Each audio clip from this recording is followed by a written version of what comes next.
목회하다 보면 여전히 11조가 우리에게는 부담입니다. 요즘에는 별로 그런 질문 하시는 분 안 계신 것 같은데, 목사님 11조는 세금 전에 띄어야 합니까? 세금 낸 다음에 띄어야 합니까? 이 질문 참 청년들한테 많이 받았습니다. 그런가 하면 소위 온전한 11조라고 하는 정말 소득의 10분의 1을 정확하게 계산해서 그렇게 11조를 드리는 것은 헌신된 그리스도인들의 필수적인 덕목으로 우리는 그렇게 배워왔고 그렇게 실천하고 있습니다.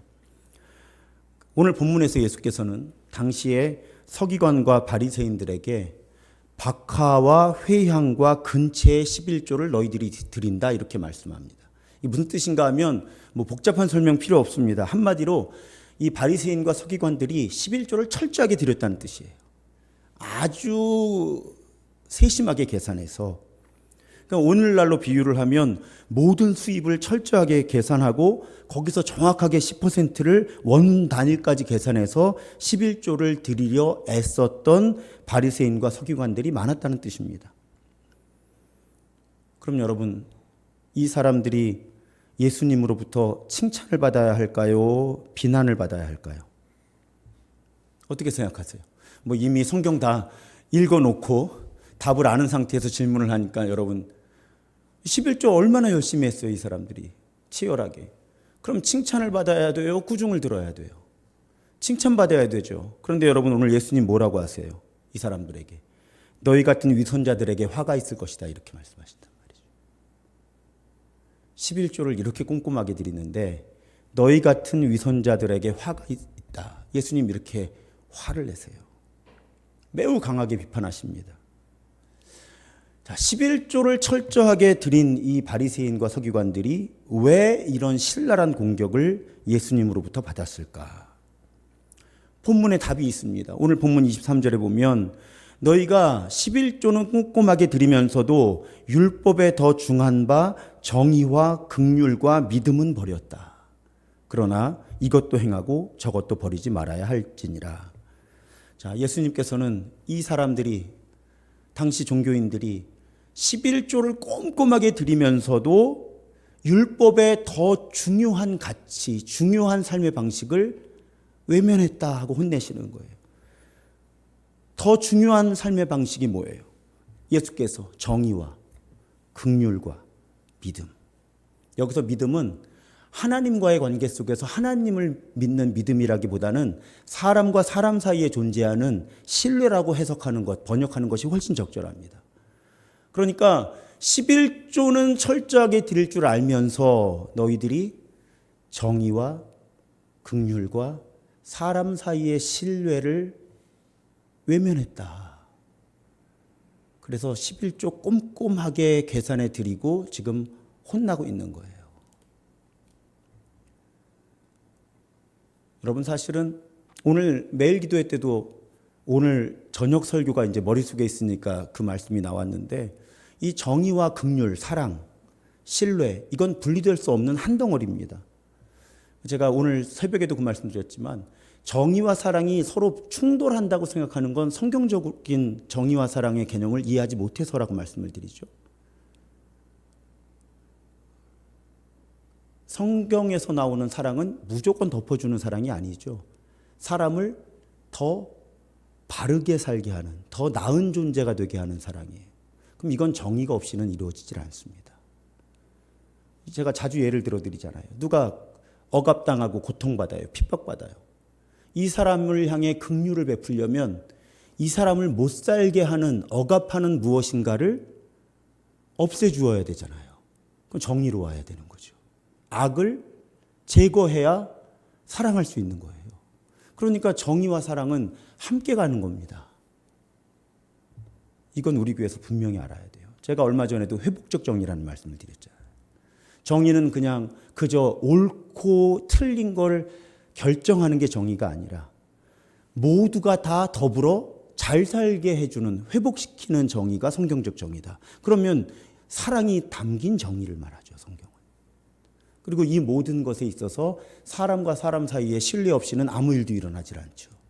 그러니까 지금 예수님이 말씀하신 정의와 긍휼과 신뢰는 분리할 수 없이 한 덩어리예요. 근데 예수님은 11조 꼼꼼하게 드리는 것보다 이게 더 중요하다, 이렇게 말씀하고 계신 거예요. 오해하지 마십시오. 예수님께서 11조를 드리지 말라고 하시지 않았습니다. 분명히 뭐라고 하셨어요? 이것도 행하고 저것도 버리지 말아야 한다, 이렇게 말씀하셨죠. 하지만 율법에 더 중한 바라는 표현 중요합니다. 어디에 더 비중이 있어야 하는가? 정의와 긍휼과 신뢰가 11조를 정확히 계산해서 드리는 것보다 더 중요한 하나님의 뜻이다. 예수님께서 분명히 말씀하시는 거예요. 이 비중의 차이를 강조하기 위해 예수님께서 비유를 드셨는데, 저도 솔직히 말씀드리면 성경을 그렇게 통독했는데 오늘 설교 준비하면서 처음 강하게 와닿았어요. 예수님께서 이 11조를 꼼꼼하게 드리면서 율법을 지키는 것과 이 세상 인간 사회의 정의와 긍휼과 신뢰 사이의 비중 차이를, 무엇을 비유를 들어 말씀하세요? 여러분, 하루살이하고 낙타예요. 하루살이하고 낙타. 여러분, 하루살이래야 몇 그램 되겠습니까? 찾아봤는데 못 찾겠더라고요. 하루살이가 몇 그램이나 나가겠어요. 근데 낙타는 찾으니까 나와요. 낙타는 최소한 450kg에서 600kg이에요. 다 자라면. 근데 여러분, 하루살이하고 낙타를 예수님께서 비유로 드시면서 11조 꼼꼼하게 드리는 게 하루살이면 정의와 긍휼과 신뢰를 지켜나가는 게 낙타라는 거예요.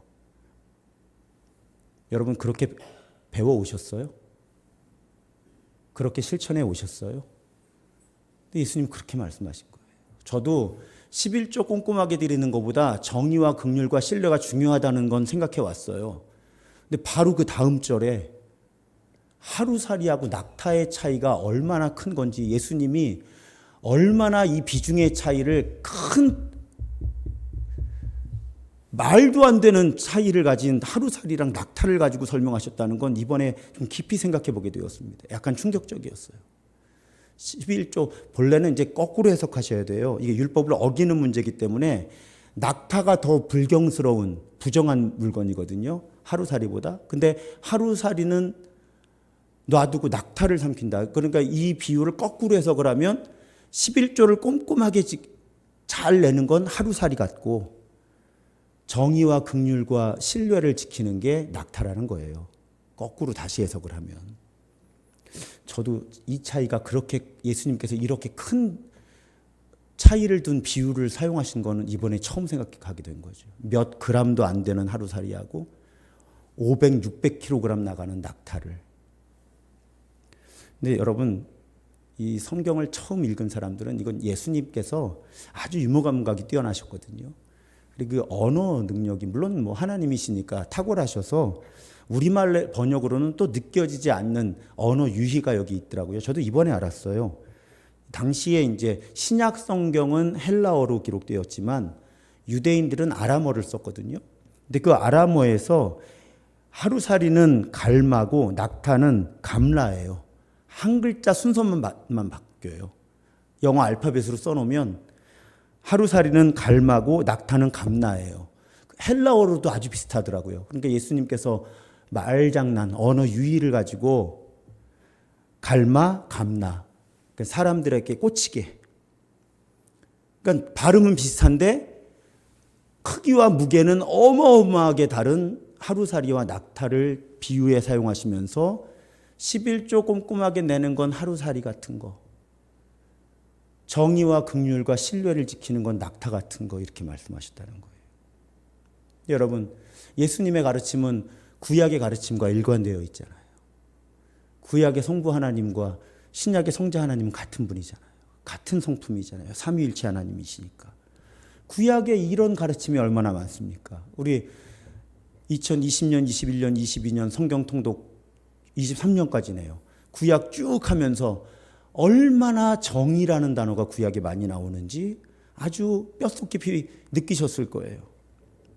이 특별히 예언자 전통에서 사회정의가 얼마나 많이 강조됩니까? 여러분, 이사야, 예레미야 쭉 읽어나가다 보면, 야, 그딴 식으로 예배 드리려면 예배 드리지 마, 그냥 밖에 나가서 정의롭게 살아, 이런 가르침이 얼마나 많았어요. 그러니까 예수님은 새로운 가르침을 주신다기보다는 구약의 전통에서, 특별히 예언자적 전통에서 아주 강하게 반복되던 이야기를 지금 당시 종교인들에게 반복적으로 가르치고 계신 거죠.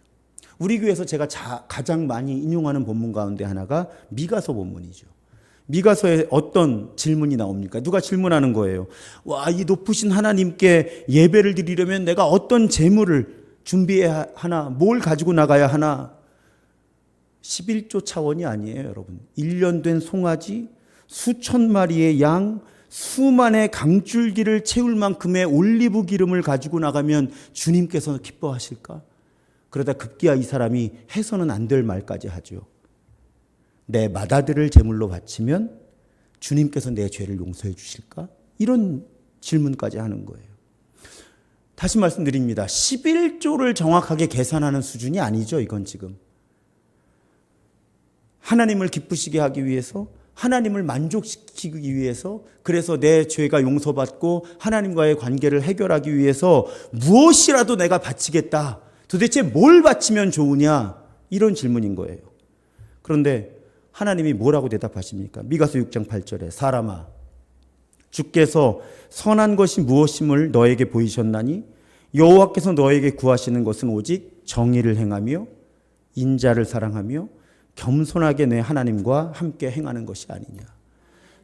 사실상 저는 예수님께서 이 미가서 말씀을 그대로 반복하셨다 해도 맥락이 크게 다르지 않습니다. 그렇죠. 정의와 긍휼과 사람 사이의 신뢰. 자, 이거하고 미가 예언자를 통해서 말씀하신 정의와 인자와 겸손, 뭐가 다릅니까? 단어 하나는 다를지 몰라도 우리는 하나님의 의도가 무엇인지는 충분히 파악할 수 있다는 거죠. 야, 헌금 많이 하려고 애쓰는 게 중요한 게 아니야. 세상 나가서 똑바로 살아. 정의롭게 살아. 자비를 베풀며 살아.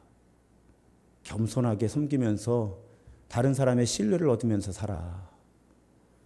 구약의 성부 하나님도 예언자들을 통해서 그렇게 선포하셨고, 예수께서도 11조 퍼센트 계산하고 원 단위까지 정확하게 내는 당시 종교인들에 대해서, 또 우리들에 대해서 이렇게 말씀하셨다는 거죠. 우리는 예수를 임신한 마리아가 고백한 마리아의 찬가 내용 잘 아시죠? 누가복음 1장 51절 이하에 보면 그의 팔로 힘을 보이사 마음의 생각이 교만한 자들을 흩으셨고 권세 있는 자를 그 위에서 내리치셨으며 비천한 자를 높이셨고 줄이는 자를 좋은 것으로 배불리셨으며 부자는 빈손으로 보내셨도다. 예수님을 임신한 상태에서 마리아가 찬송한 거죠. 메시아가 오시면, 지금 자기 뱃속에 있는 이 메시아가 태어나시면 부당하게 힘을 가지고 다른 사람을 억압하는 사람들, 부당한 방식으로 다른 사람의 것을 빼앗아 많은 것을 소유한 사람들을 심판하시고 이 땅에 정의를 회복시키실 것이다. 예수를 임신한 마리아는 이런 찬송을 부릅니다. 물론 우리가 복음서를 읽어보면 예수께서 공생의 기간 동안 적어도 폭력적인 방법으로 이 일을 실천에 옮기시지는 않습니다. 그렇죠. 예수님이 세상을 정의롭게 하시기 위해서 폭력을 행사하시거나 테러를 일으키지는 않아요. 그래서 예수님과 사회 정의가 거리가 먼 것처럼 보이기도 합니다. 네, 여러분 오늘 말씀을 잘 묵상해 보시고요. 산상수훈을 잘 묵상해 보세요. 예수께서는 당시 사회 정의의 통념을 뛰어넘는 십자가의 윤리를 통해서 정의와 사랑이 회복되는 세상을 말씀하셨거든요. 근데 우리가 사회 정의라는 개념을 아예 제껴두고 예수님의 가르침을 들으니까 연결이 안 되는 거예요. 그러니까 예수님의 가르침은 사회 정의와 관계가 없어 보이는 거죠. 그러니까 오늘 말씀 11조 꼼꼼하게 계산해서 드리는 게 하루살이 같으면 정의와 긍휼과 신뢰를 지켜나가는 게 낙타다라는 이 가르침을 중심으로 마음에 딱 두고 산상수훈과 예수님의 가르침을 한번 읽어보세요. 예수님은 정의로운 세상을 선포하십니다. 여러분, 성경 전체의 가르침을 예수께서 어떻게 압축하셨죠? 물론 예수께서 압축하셨다기보다는 어떤 율법학자가 압축하니까 예수님께서 네 말이 옳다 하셨죠. 하나님 사랑과 이웃 사랑. 여러분, 하나님을 사랑하고 이웃을 사랑하는데 정의롭지 않을 수 있습니까? 애써서 설교자들과 목회자들이 정의라는 단어를 묻어둔 거라고 저는 생각할 수밖에 없어요. 11조를 강조하는 만큼 정의로움을 강조했습니까? 오늘 본문을 근거로. 질문하는 거예요. 저는 그런 설교를 듣지 못했거든요. 하나님 사랑과 이웃 사랑이 제대로 실천이 되면 정의로운 세상이 와야 되는 거 아닌가요? 또 산상수훈만 해도 그래요, 여러분. 당시 힘과 힘이 폭력적으로 충돌하던 사회에서 예수님은 그런 힘과 힘의 대결을 넘어서는 십자가의 윤리를 말씀하시죠. 그 윤리를 압축하는 가르침이 우리가 황금률이라고 부르는 마태복음 7장 12절이잖아요. 무엇이든지 남에게 대접을 받고자 하는 대로 너희도 남을 대접해라. 여러분, 우리는 이걸 지나치게 개인과 개인의 관계로만 적용해 온 거예요. 한번 이렇게 생각해 보세요. 왕은 백성들의 입장을 생각하고 백성은 왕의 입장을 생각하고. 이 시대에 왕이 없는데 제가 비유를 잘못 들었습니다. 목회자는 교인들을 생각하고 교인들은 목회자를 생각하고 이런 가르침이잖아요. 자, 사용자는 노동자를 생각하고 노동자는 사용자를 생각하고 국회의원은 국민들을 생각하고 국민들은 국회의원을 생각하고. 여러분, 남에게 대접을 받고자 하는 대로 남을 대접하면 정의로운 세상이 오죠.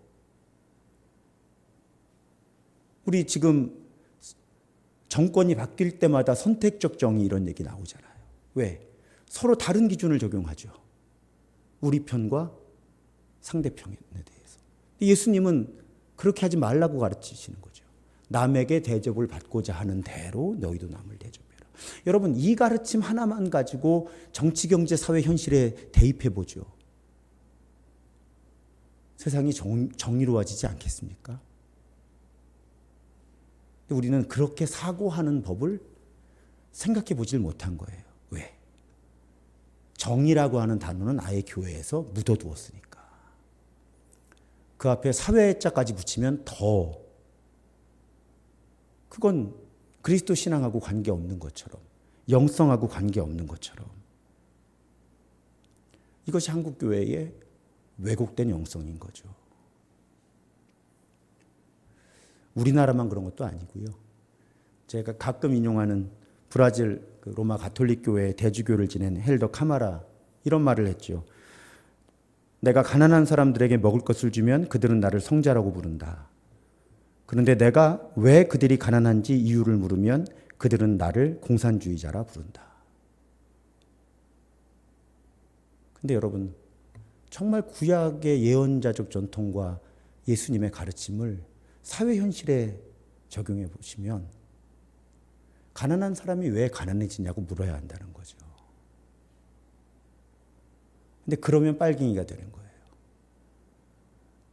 근데 여러분, 가가와 도요이코 목사 일본에 제가 설교 시간에 언급했지만 가난한 사람들을 열심히 도와주다 보니까 사회 구조를 바꾸지 않으면 이거는 밑 빠진 독에 물 붓기인 거죠. 그래서 하나님 나라 운동을 하죠. 그러니까 이 둘이 기독교 영성 안에는 함께 존재하는 거예요. 가난한 사람들에게 빵을 나눠주는 영성과 왜 가난한 사람들이 더 가난해지는지를 묻고 세상이 어떻게 바로잡혀야 되는지를. 근데 기독교 영성이 여러 나라에서 자주 정치, 종교, 권력에 의해서 왜곡되기 때문에 가난한 사람에게 빵을 주는 것은 그리스도의 사랑이고 이 사람들이 왜 가난해지는지를 묻는 건 그리스도교 영성이 아니라 사회주의, 공산주의다라는 잘못된 가르침이 교회에 많이 스며들어 있는 겁니다. 증거를 대드릴게요. 게리 토마스라는 분이 영성에도 색깔이 있다라는 책을 썼어요. 언제 우리 교인들하고 워크숍을 해보면 좋을 것 같아요. 왜냐하면 사람들이 영성이 다 달라요. MBTI 아시죠? MBTI는 사람을 16가지 기질로 나누잖아요. 근데 이 게리 토마스는 영적 기질을 9가지로 분류를 한 거예요. 9가지로 분류를 해서 사람들이 어떤 통로를 통해서 하나님의 임재를 깊이 경험하고 하나님에 의해 빚어지는가. 그 9가지가 이렇습니다. 자연주의. 이런 사람들은 자연 속에 들어가면 하나님의 임재를 굉장히 쉽게 경험해요. 감각주의, 전통주의 다 설명할 시간이 없어요. 금욕주의. 그런데 여기서 뭘 대조해서 설명드리고 싶냐면 행동주의와 박애주의를 영적 기질의 목록에 같이 포함하고 있다는 거예요. 그리고 열정주의, 관상주의, 지성주의 이렇게 9가지. 지성주의는 기독교 서점이나 도서관에 들어가면 은혜 받는 분들 계시거든요. 아니 계세요, 진짜로. 그러니까 모든 사람들이 다 다르다는 거예요. 어떤 분은 성찬을 통해서 하나님의 임재를 깊이 경험하고, 어떤 분은 막 기뻐 뛰며 찬양할 때 하나님의 임재를 깊이 경험하고, 자 이렇게 다 어떤 사람은 금식을 하면서 하나님을 깊이 체험하고, 이렇게 기질이 다 다른데 오늘 설교의 맥락에서 박애주의와 함께 행동주의를 영적 기질로 분류한다는 거죠. 박애주의가 배고픈 사람에게 빵을 나눠주는 영성이라면, 행동주의는 국회 앞에 가서 가난한 사람들 왜 가난해지냐, 부자 감세 철회해라, 뭐 이런 거, 이런 입법 활동하는 이것도 영성이라는 거예요. 그렇게 9가지로 분류를 한 거죠. 증거를 하나 더 대드리겠습니다. 우리 그리스도교 영성의 아주 대가였어요. 리차드 포스터라는 분, 이름 들어보신 적이 있을 거예요. 이분은 그리스도교 안에 영적 전통들, 그러니까 개인의 기질이 아니라 교회의 영적 전통을 쭉 고대부터 현대까지 살펴보니 대략 6가지 영적 전통이 이 교회 안에 흘러오더라. 그 6가지가 무엇이냐? 관상의 전통. 이건 침묵기도 하는 거예요. 성결의 전통. 웨슬리안, 우리 감리교회도 크게 보면 일단 이 전통이에요. 성결한 삶, 덕을 강조하죠. 삶의 규칙. 자, 카리스마 전통, 성령의 능력으로 우리나라로 치면 순복음, 오순절, 집회하고 열광적으로 예배하는. 그 다음에 사회정의의 전통 포함시킨다는 거예요. 그 다음에 복음주의 전통. 복음주의 전통은 성경을 해석하는 말씀 중심의 전통. 성육신의 전통. 이건 전통적인 예식과 성례전 특히. 자, 이렇게 6가지의 강조점이 있는 영적 전통이 적어도 2000년, 사실은 고대부터 흘러오는데 지금까지 쭉 흘러오고 있다는 거예요. 이 중에 다양한 교파를 경험하신 분들은 이게 뭔지 아실 거예요, 아마.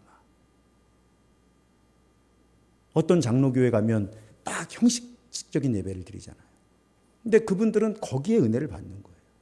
또 어디 가면 그냥 밴드에 음악 이렇게 하면서 열광적으로 찬양을 하는데 거기에 은혜를 받는. 이것이 개인적인 영적 기질의 차이도 있지만 영적 전통들마다 강조점이 다른 영적 전통 6가지가 흘러내려 오더라. 이것이 리처드 포스터의 연구예요. 근데 거기에 사회정의의 전통이 자리 잡고 있다는 거죠. 저는 사실 이 사회정의 전통에 속하는 분들을 설교 시간에 자주 예를 들어드리는 편이에요. 왜? 우리 교인들이 많이 안 들어보셨을 테니까. 아까 말씀드린 이유로 한국 교회는 정의라고 하는 단어를 아예 교회와 설교에서 배제시키는 분들이 많았어요. 지금도 그래요. 지금도 그래요. 분명히 예수님께서 11조 꼼꼼하게 내는 건 하루살이고 정의와 긍휼과 신뢰를 지키는 세상을 만드는 게 낙타라고 말씀하셨음에도 불구하고 아예 그런 설교를 하질 않죠.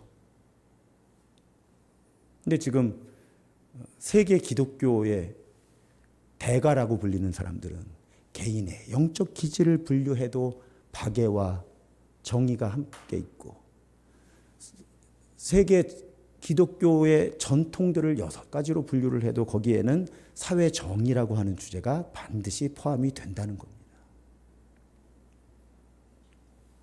여러분, 오늘 설교는 이쯤 하면 될 것 같아요. 오늘 주제를 다 인식하셨죠? 하루살이와 낙타만 기억하시면 됩니다. 이제부터 11조를 대충 해야 되겠다, 하지 말아야 되겠다. 이건 잘못된 적용이죠. 분명히 예수님이 그것도 하라고. 근데 그게 하루살이면 낙타가 있다고. 분명히 그렇게 말씀하셨다는 거예요. 록펠러 이야기. 록펠러가 지금의 빌 게이츠보다 훨씬 더 부자였죠. 당시의 경제 규모를 생각할 때. 근데 한국교회가 록펠러에 대해서 어떤 예화를 주로 들었습니까? 11조를 철저하게 계산했다. 회계사들을 많이 고용해서 정말 전 세계 문어발식 사업을 했거든요. 그러니까 이 11조를 계산하기 위해서 아예 회계사들을 쫙 고용해 놓고 전 세계에서 들어오는 수입 가운데 11조를 드렸다. 또 본교회에서 목사님을 하나님 다음으로 여기고 제일 앞자리에서 예배드리고 웬만하면 본교회에서 예배드리고 이런 예화 많이 들으셨을 거예요. 록펠러가 그렇게 회계사들을 채용해서 11조를 정확하게 계산했죠. 그게 뭐라고요? 하루살이. 낙타는 뭐예요? 정의와 긍휼과 신뢰죠. 근데 록펠러는 돈 버느라고 정의도 무너뜨리고 긍휼도 망가뜨리고 신뢰받지 못하는 인간이 됐죠. 나중에 록펠러가 헌금한 거 가지고 교회가 다툼이 일어났어요. 이런 인간이 한 헌금을 하나님이 기뻐하실 리가 없다. 그럼 보세요, 여러분. 근데 왜 한국교회는 록펠러가 11조를 철저하게 낸 예화만 사용했냐는 거죠.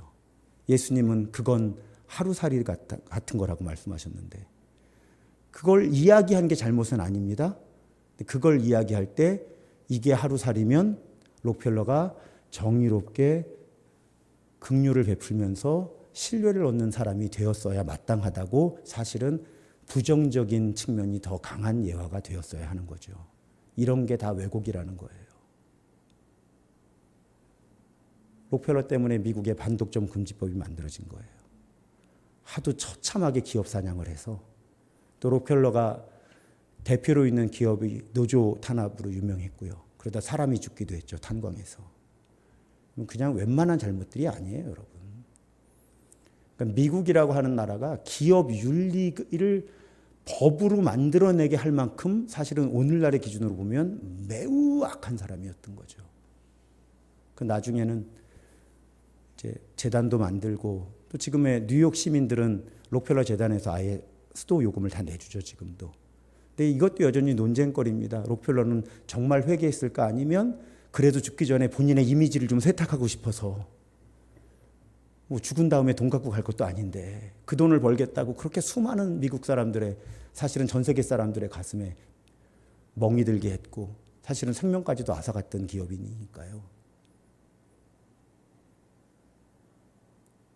예수님은 분명히 11조를 꼼꼼하게 내는 건 하루살이, 정의와 긍휼과 신뢰의 삶을 살아가는 것, 그런 세상을 만드는 것이 낙타라고 말씀하셨다는 거예요. 우리 그렇게 살아야 합니다. 11조 하십시오. 하지만 그건 하루살이고 교회 안에서 특히 교회 밖에서 일상을 살아가시면서 정의롭게 긍휼을 베풀면서 다른 사람의 신뢰를 얻는 사람. 그게 낙타다. 그게 우리 예수님의 가르침이다. 그 고백 가운데 그런 삶의 길 걸어가시기를 주님의 이름으로 축복합니다.